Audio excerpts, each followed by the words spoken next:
Hoy le voy a contar acerca de un tema que muchos ya han visto en las redes sociales porque hemos hecho una publicación al respecto.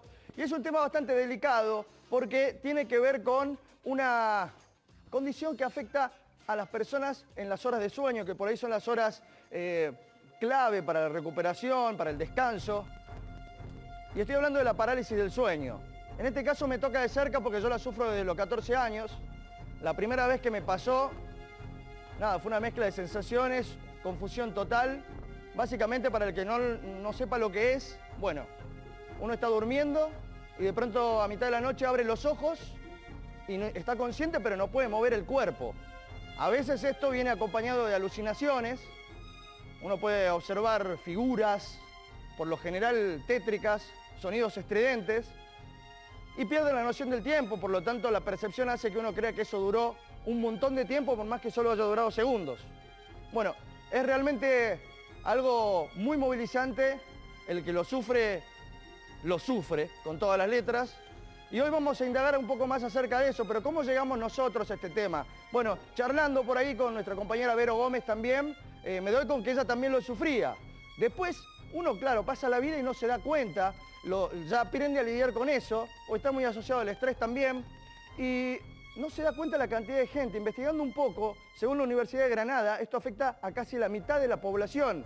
Entonces, ¿yo qué hice? Agarré mi Instagram y tiré una encuesta para ver cuánta gente le pasaba esto y me sorprendí porque se confirmó un poco lo que dice la Universidad de Granada, obviamente con un muestreo mucho más chico que es el de Tucumán, con votos de más o menos aproximadamente 400 personas. Mire lo que resultó de esa encuesta que yo había hecho y después los comentarios, los testimonios narrados y descriptos por todos ellos. Puede ponerlo en pantalla, ahí está. El 65% dijo que la sufrió o que la sigue sufriendo permanentemente. Obviamente, como digo, cuando uno está pasando por procesos de estrés más severos, eso se agrava y puede llegarte a pasar muchos días a la semana, a veces esporádicamente. Vamos a ver algunos de los testimonios que me escribían a través de los comentarios. Estas son las publicaciones de Facebook que nosotros tenemos en nuestra publicación. Muchos de ustedes han comentado.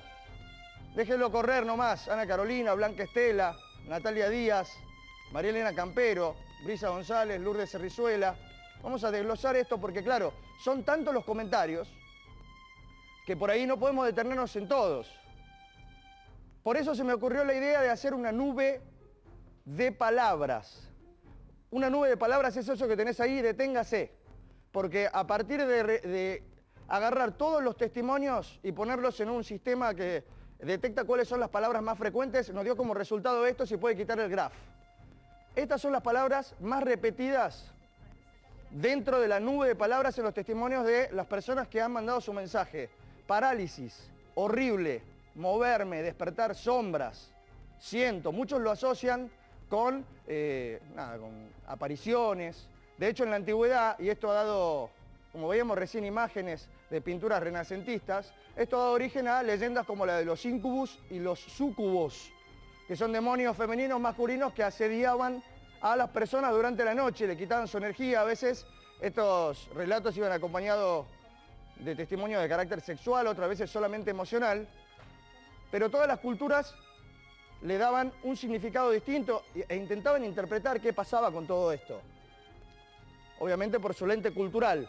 Entonces, hoy vamos a abordar el tema ya con un poco más de rigor, y vamos a hablar con los expertos. Entonces, yo voy a desplazarme a la mesa ahora porque está la doctora Karina Salima, ahí psicóloga con los chicos, y vamos a indagar un poco más, como digo, desde lo psicológico y también desde lo médico. Pero, y en este caso lo vamos a ver desde el lado neurológico también, con la opinión de un médico neurólogo.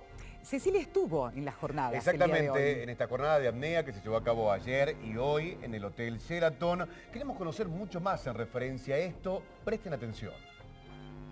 Nos vinimos para estas jornadas de apnea del sueño a hablar con el doctor Carlos Franceschini, quien es neumonólogo, especialista en el tema del sueño. ¿Cómo le va, doctor? ¿Qué tal? Mucho gusto, ¿cómo estás? ¿Qué es la parálisis del sueño? Bueno, es un trastorno conocido como parasomnia.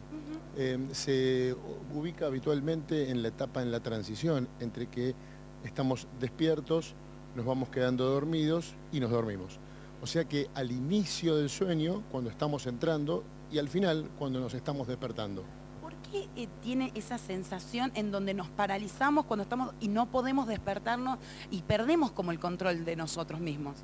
La realidad es esta, hay una mezcla del momento en que se encuentra el mecanismo de relajación muscular del cuerpo perteneciente a una fase, a un periodo de sueño, y se mezcla en ese momento, en esos escasos minutos, muy poco, 30, 40 segundos, y puede llegar en algunos casos hasta 3 minutos, según está descrito.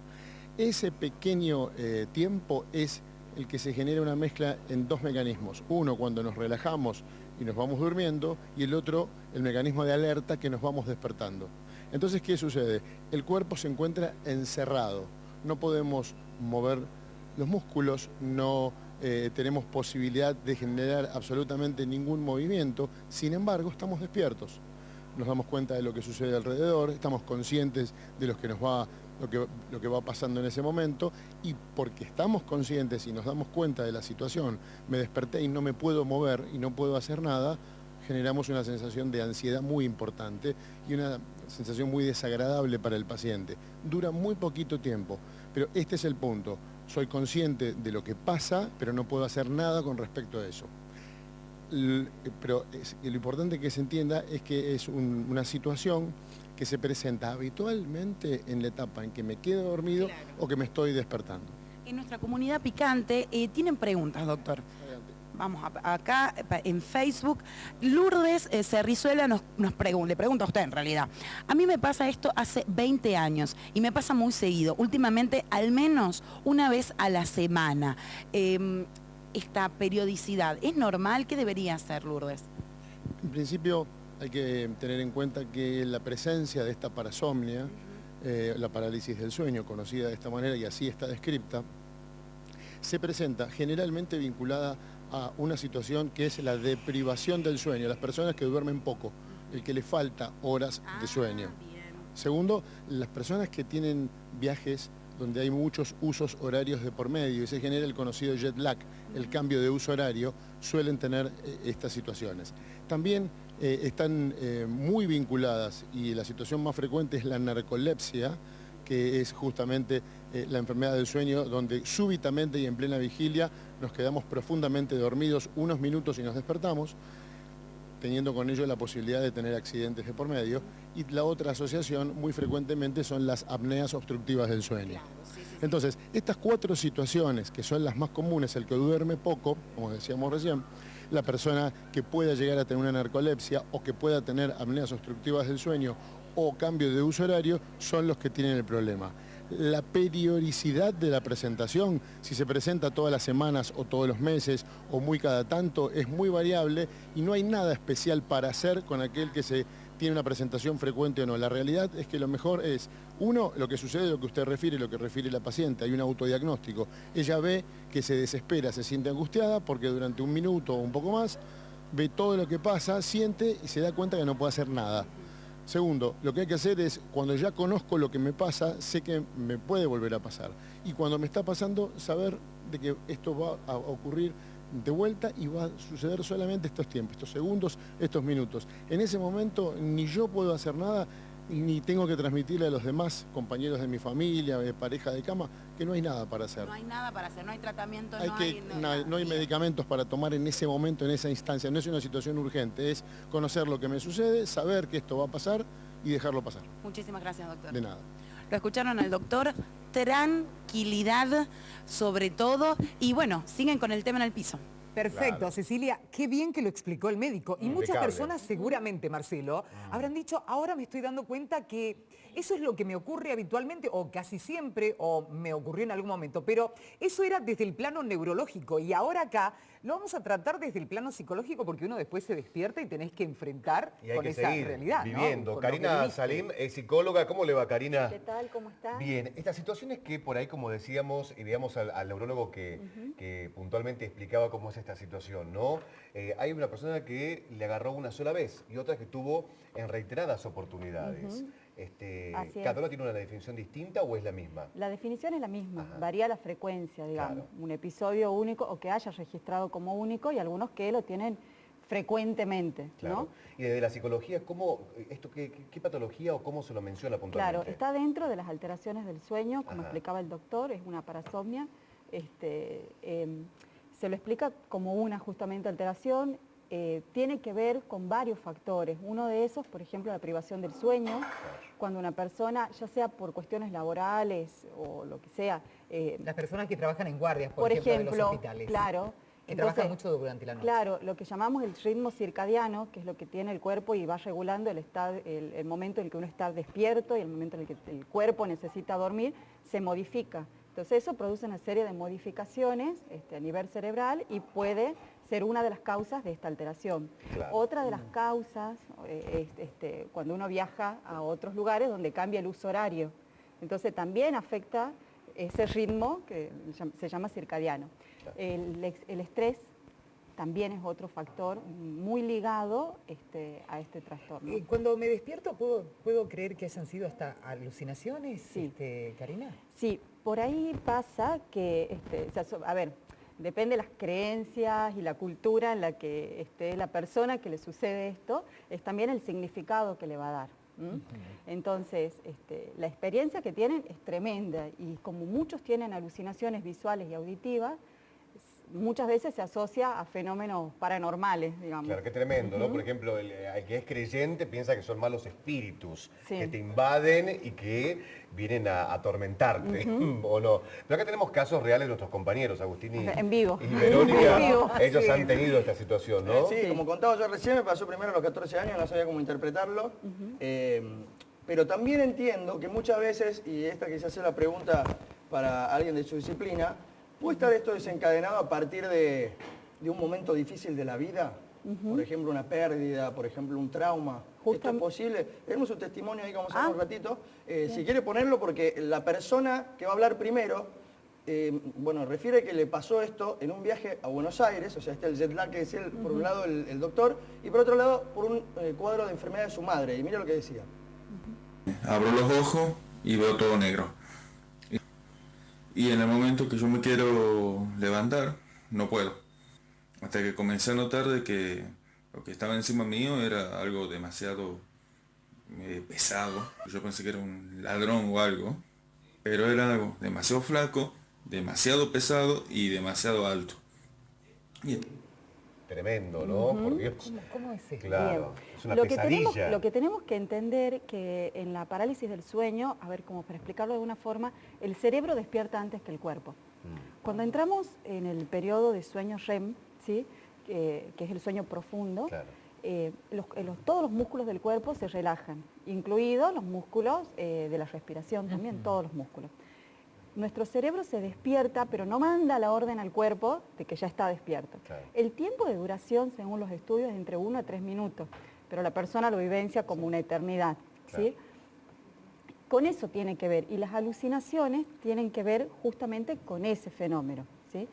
Que el sueño terminó, pero el cuerpo todavía no lo sabe. Entonces, las pesadillas, a ver, cuando uno tiene factores de estrés profundos, digamos, es más factible que uno tenga pesadillas más terroríficas y con la sensación de ser reales, 100%. ¿Y qué pasa si yo no estoy 100% despierto, por decirlo? Esas imágenes de una pesadilla yo las exteriorizo como algo real. Hay gente que se encontró, Ah, a ver, bueno. se Es acostó a como que dormir. sacase Eso. la bruja que está en tu sueño en ese momento, la sacás. Claro. Exacto. En presencia tuya. Hay una hipótesis que con lo que se trabaja desde la psicología, de que se asocia el pánico y las alucinaciones en este trastorno. En referencia a eso, doctora, a ver, hay gente que se acuesta a dormir, duerme en su cama, tiene la pesadilla, tiene esta situación y se levanta, se despierta en el living de la casa, o se despierta en otro lugar que no es el dormitorio, creyendo que todo lo que ha vivido es real. Bien. Físicamente se despierta en otra Físicamente parte. se despierta en otro lugar. Bien. Bueno, ahí ya sería otra alteración del sueño. Ajá, No la apnea del sueño. La apnea del sueño justamente la persona no puede moverse. bien. ¿Mm? Es la sensación de que te has despertado, como que a veces se prendieron las luces, pero el cuerpo no responde. Vos no podés muchos dicen, quería mover el brazo y no podía, siento una opresión en el pecho, no puedo respirar. No puedo respirar, el Sí, ahogo. el ahogo, me quería llamar. Algunos tienen abren los ojos, pueden ver todo lo que está pasando a su alrededor, pero no pueden emitir un llamado, un pedido de auxilio. A ver, nada. Vero, tu experiencia. A ver, sí, la tengo desde los 14, 15 años aproximadamente y siempre está emparentada con situaciones de muchísimo estrés o con algún evento traumático. Pero en particular con todos los testimonios que venimos recolectando en estos días, desde que se puso en pugna a través de un tuit, me parece que no me acuerdo bien quién fue la persona famosa que hablaba de la parálisis del sueño, hasta ahora el mío no lo he visto reflejado en otros, que es estar durmiendo y despertarme 3 o 4 veces en el mismo sueño sin estar despierta. Y después me despierto, finalmente ya con una situación de desesperación imposible, pero me voy despertando varias veces en el sueño, como que me voy forzando a despertarme en cada una. Cuando me doy cuenta que no estoy despierta, vuelvo a despertarme. Y así, todo dentro del periodo de sueño. Da una solución. ¿De un periodo de sueño de cuántas horas hablamos? Y aproximadamente. no cortas, 3, 4 horas como máximo. Bien, sí, generalmente, a ver, en una persona que duerme lo recomendado, que es entre 7 a 8 horas diarias, ¿sí? Puede tener hasta 4 periodos de sueño. Como el tiempo, cuando uno está dormido, el tiempo psicológico es distinto del tiempo cronológico, por ahí puede que esa sensación de que te has despertado 2, 3 veces en un mismo sueño no sea tan literalmente así, sino que sean dentro del mismo periodo de sueño, digamos, de que vos has estado durmiendo, en distintos periodos REM. ¿Me entendés? Claro, porque se da justamente, disculpa, esta patología se da justamente en la transición de sueño a vigilia o de vigilia a sueño. Es ahí. Eso como para ir haciendo una diferencia de otros trastornos. Karina, si tenemos una pareja o un hijo que lo esté viviendo, ¿qué es lo más recomendable? Porque obviamente el que está afuera y que ve esa persona, no sé si en el rostro se notará el sufrimiento, la desesperación, aunque me decís que no se mueve el cuerpo, no sé los músculos. ¿Cómo podemos ayudar a esa persona en ese momento? Bien, por un lado que la familia por ahí lo percibe recién cuando la persona cuenta lo que le pasó. Y a veces se dice, no, bueno, era una pesadilla, o a ver, cuestiones muy arraigadas, es que has comido mucho de noche o porque te estás acostando tarde, mucha gente debe estar diciendo eso en este momento, mientras nos mira. En otro caso no le cree. En otro caso no te creen, era una pesadilla simplemente. Entonces, recién cuando esto es crónico, es cuando la familia empieza como a tomar conciencia y a preocuparse y estar como más pendiente, ¿no? El tema es que no hay un registro que el otro pueda tener. Ese, por ejemplo, un caso que conocí fue de alguien que tenía apnea de sueño, llegaba a abrir los ojos, pero no a tener una respuesta motriz. Entonces, siempre pasaba, su mamá es la que consultaba, que ella la veía a su hija, que estaba despierta, como si estuviera despierta, pero no estaba despierta. Sin poder movilizarse. Claro. Suele pasar más en los adolescentes porque los casos de Verónica como de Agustín eran en plena adolescencia. Sí, se inicia en la adolescencia o en la niñez. Se inicia. Claro. Y después puede que no haya tenido un comienzo en la niñez o en la adolescencia y se dé en la vida adulta. ¿Y cuál es el tratamiento psicológico que podemos hacer? Bien, por un lado, lo recomendable es una higiene de sueño. ¿Qué significa? Tener hábitos. O sea, tratar siempre de acostarse en el mismo horario y de dormir las horas recomendadas para un adulto, que es entre 7 a 8 horas. Claro. ¿Sí? Eso por un lado. Por otro lado, tener conocimiento de qué se trata. Como todo, cuando yo conozco algo, es como que puedo dominarlo de alguna forma. O sea, ¿sí? me despierto ahí y ya sé Yo ya sé de qué se trata. Entonces, y eso va asociado a que puedo manejar la ansiedad y el pánico que me provoca estar en esa situación, lo cual desencadena o agudiza mucho más los síntomas de la apnea del sueño, ¿sí? Porque, a ver, esto, imaginemos la situación. Estás como despierto, tu cuerpo no te responde, sentís que no puedes respirar y bueno, pensás 1000 cosas porque tu cerebro está funcionando. Entonces, ¿qué haces? Miedo, angustia, terror, sensación de que te estás muriendo. Bueno, si vos conocés de qué se trata, sabés que esto va a pasar. Y que muchos es un ratito y que ya tu cuerpo va a reaccionar, ya se va a despertar. Clarísimo, Karina, y muchos desencadenan en crisis de pánico. Totalmente. Va complicando la no historia. automedicarse porque por ahí ante la necesidad algunos querrán decir, bueno, voy a tratar de tomar algo como para dormir, para morirme. Sí, pero no es desmayar. recomendado. Bueno, por supuesto, con la prescripción de médicos y demás. La verdad que nos ha servido muchísimo. Quizás muchas veces hemos vivido situaciones en casa especialmente que habrán dicho, eso me pasó, entonces ahora ya sé por dónde lo puedo llegar a manejar con un psicólogo, con un neurólogo. O con un psiquiatra también, en muchos casos, ¿sí? Perfecto, Gracias, Karina, por la Bueno, visita, muy gentil como gusto, siempre. muy un gusto amable. haber estado con ustedes. Bien. Y dentro de lo que fue el cierre de estas jornadas, estas son algunas de las conclusiones. Miren.